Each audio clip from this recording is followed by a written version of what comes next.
आपकी इसमें हो चुकी थी last, and we have discussed about sales, we have discussed about selling, what are these both, sales and selling. Then we have discussed about the sales management, right? इतना हम बात कर चुके थे, तो इसी में आगे बढ़ रहे हैं और बात करते हैं सेल्स मैनेजमेंट में क्या क्या चीज़ें शामिल हैं, what it all comprises of, ठीक है? And if the question comes, define the concept of sales management, या what is sales management, and if it comes in a long question, तो आप उसको जस्टिफाई करने के लिए आप ये जो चार्ट है, you can make use of this chart and you can elaborate the concept of sales management. देखिए सेल्स हम समझ चुके हैं that sales is not one thing but it's the entire department. It's crucial for any of the company, a very important part of any of the organization. Without this department, without sales, you cannot think of a big company.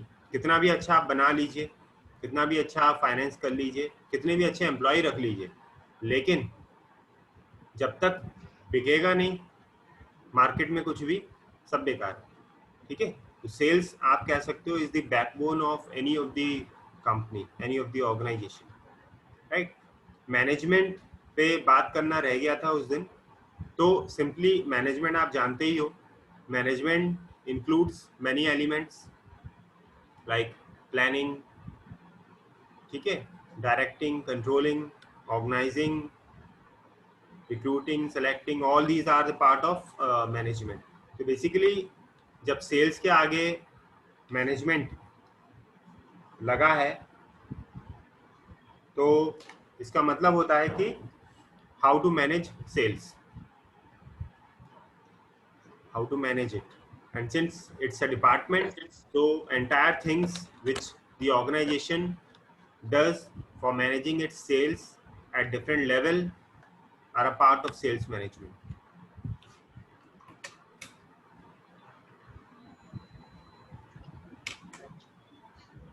तो हम बात कर रहे हैं sales management में क्या क्या चीजें शामिल हैं.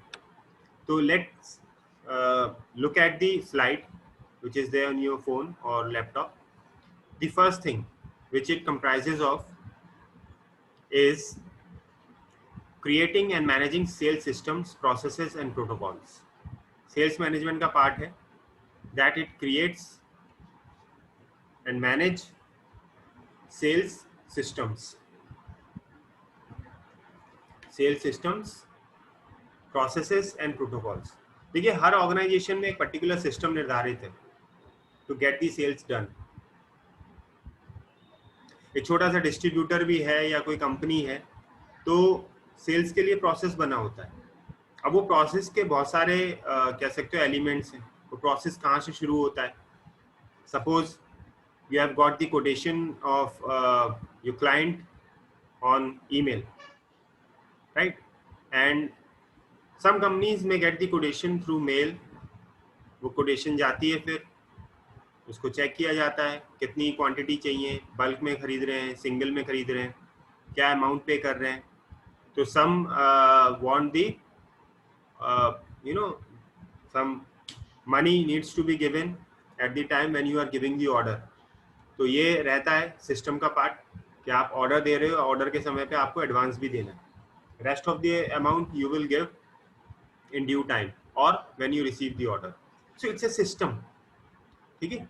बड़ी बड़ी कंपनियों में सारा सिस्टम बना हुआ है. आपको कुछ खरीदना है, आपको वो सिस्टम फॉलो करना होगा. Either you can purchase from the company from the mail, email, और सम कंपनीज डायरेक्टली वांट कि भाई हमारा जो सॉफ्टवेयर है उसका लिंक, जो भी उन्होंने मॉड्यूल बना रखा है सिस्टम का, सॉफ्टवेयर का, वो उनके डिस्ट्रीब्यूटर के पास, उनके गैलेक्सी ओनर्स के पास, फ्रेंचाइजर्स के पास रहता है. उसके थ्रू भी वो कनेक्ट कर सकते हैं, ठीक है, कि हमें ऑर्डर चाहिए और कितने दिनों में वो आएगा, क्वांटिटी वहाँ तक पहुँच जाएंगी. तो जब तक आप सिस्टम क्रिएट नहीं करोगे, ये सिस्टम बनाओगे नहीं, ठीक है, तो आप सेल्स को मैनेज नहीं कर पाओगे. Because every time customer will not come on your door. अब कस्टमर एक सिंगल कस्टमर भी हो सकता है. कस्टमर एक कंपनी के लिए एक होलसेलर भी है, एक डिस्ट्रीब्यूटर भी उसका कस्टमर है जिसको वो सप्लाई कर रहा है. पैसा वहीं से घूमना शुरू होता है. ठीक है, तो ये सारी चीजें बेसिकली आपको मैनेज करनी पड़ेंगी. इसीलिए जब आप सेल्स के डिपार्टमेंट की बात कर रहे हो तो आपको ऐसा प्रोसेस क्रिएट करना होगा, ऐसा सिस्टम बनाना होगा कि आप इजीली अपने प्रोडक्ट्स को एक जगह से दूसरी जगह पर आप मूव करा सको.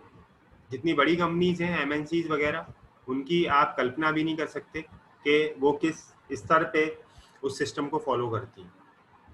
ना करें तो वो पॉसिबल ही नहीं है कि all over the world products की सप्लाई कर पाए. कैसे पॉसिबल है?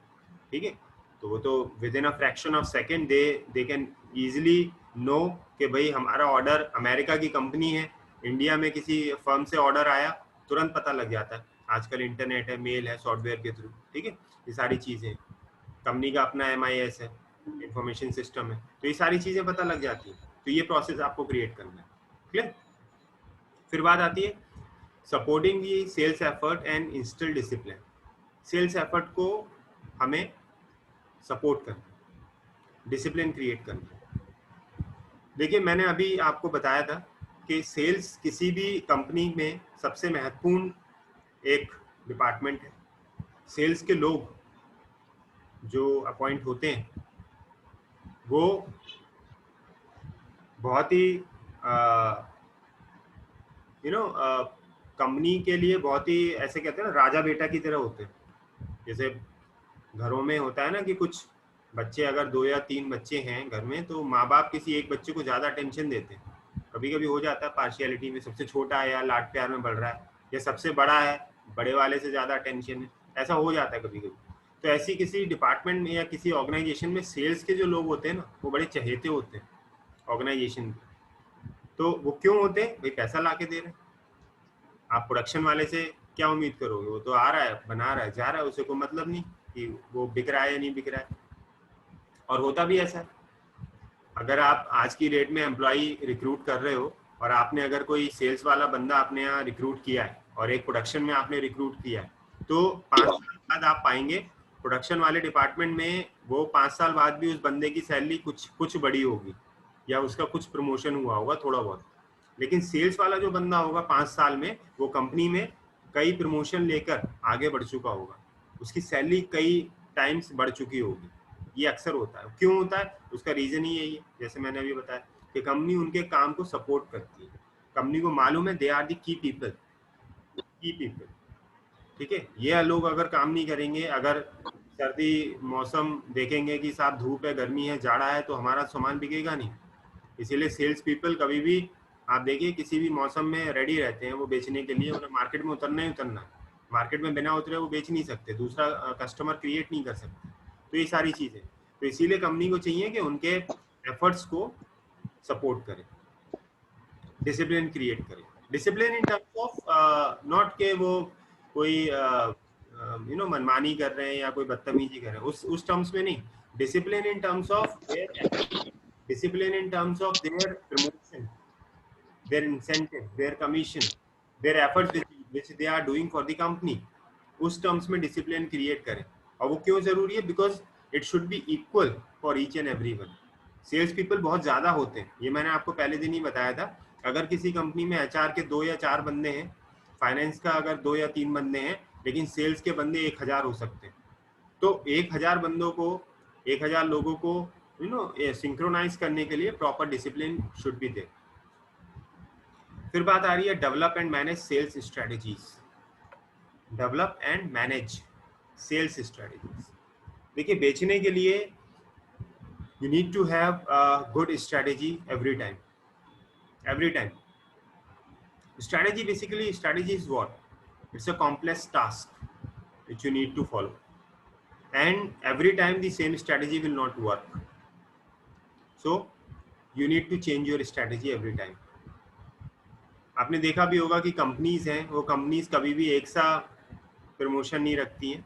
कभी एग्रेसिव होके, कभी कभी वो चेंज करते रहते हैं अपने स्ट्रैटेजीज को भी.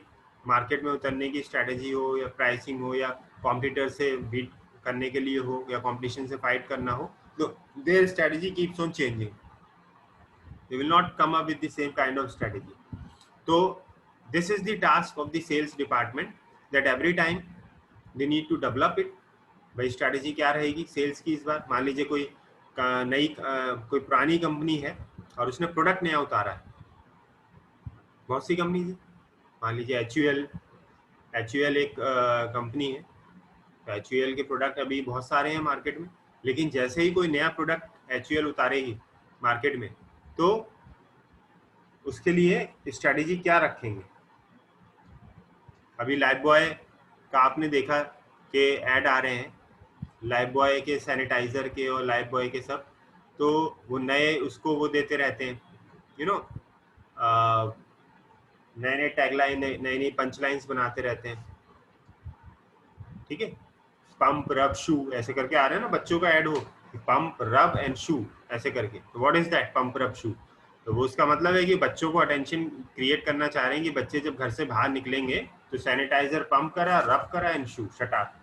तो this is what they are doing. तो they come up with the new strategy. वो सेल से रिलेटेड है. बिकेगा कैसे फिर अगर मार्केट में कुछ नया नहीं छोड़ेंगे तो यही सारी कंपनीज के साथ रहता है. इतनी बड़ी कंपनीज हैं सब, तो वो मार्केट में उतरने से पहले प्रॉपर स्ट्रेटजी बना के चलते हैं. Stimulate and manage change. देखिए, stimulate and manage change, change में अकर एनीवेयर, कहीं भी हो सकता है.